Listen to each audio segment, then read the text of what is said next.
家好，我哋係你哋嘅派台記者。咁事不宜遲，我哋即刻嚟睇下我哋師弟對於我哋最有潛力男歌手有咩睇法啦。重燃你起鼓舞，或許到最後沒有完美句號，仍然歡唱幸福一去清楚。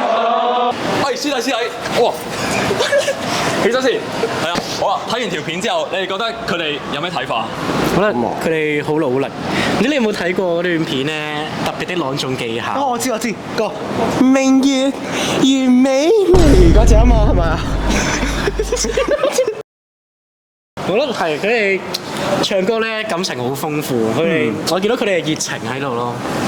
我覺得佢哋咧應該向男低音嘅呢個方向發展。因為男低音咧個共鳴位低啲，可能適合佢哋多啲，係咪？你哋會唔會支持佢哋作為你哋心目中嘅心水咧 Obviously, definitely 一定係㗎啦。咁支持，一定支持，咁有潛力。多謝兩位師弟，我哋即刻去訪問下一個啦。3、2、1，哇！咁快，我哋揾到第二位師弟啊！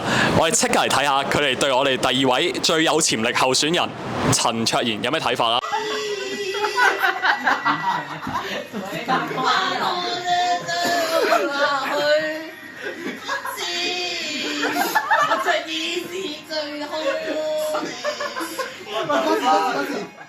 師弟，你好啊！請問你對於我哋第二位最有潛力男歌手獎嘅陳卓賢有咩睇法啊？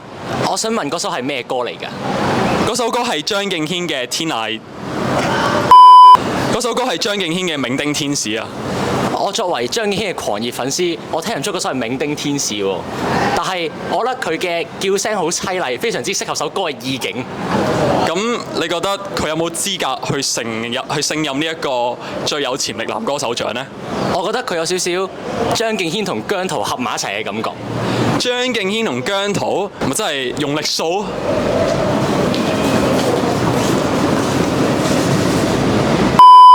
非常之多謝啱啱兩位師弟接受我哋嘅訪問啊！我哋即刻去揾下一位師弟啦。哇！咁快，我哋又揾到第二位師弟啦！我哋即刻嚟睇下佢哋對我哋嘅候選人有咩睇法啦。師弟，聽完之後點啊？唉，聽完之後仲 emo。點解啊？嚇！你覺得嗰首係歌嚟嘅咩？咁你覺得佢有冇資格去勝任我哋呢個最有潛力男歌手獎啊？唉，唔好講啦。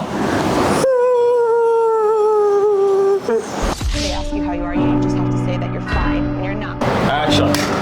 好，大家好，我係另一位嘅派台記者。我哋而家好榮幸邀請到我哋星康大放異彩嘅新世代 rapper IP 羅。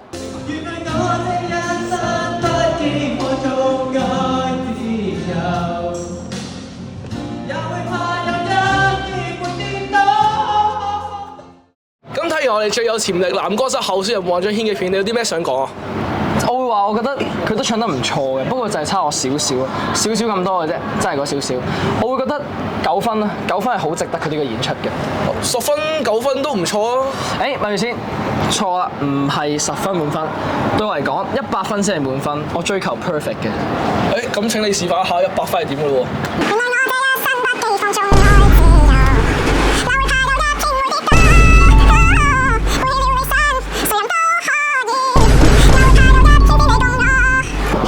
？100分咧，我哋交翻俾現場嘅觀眾決定啦。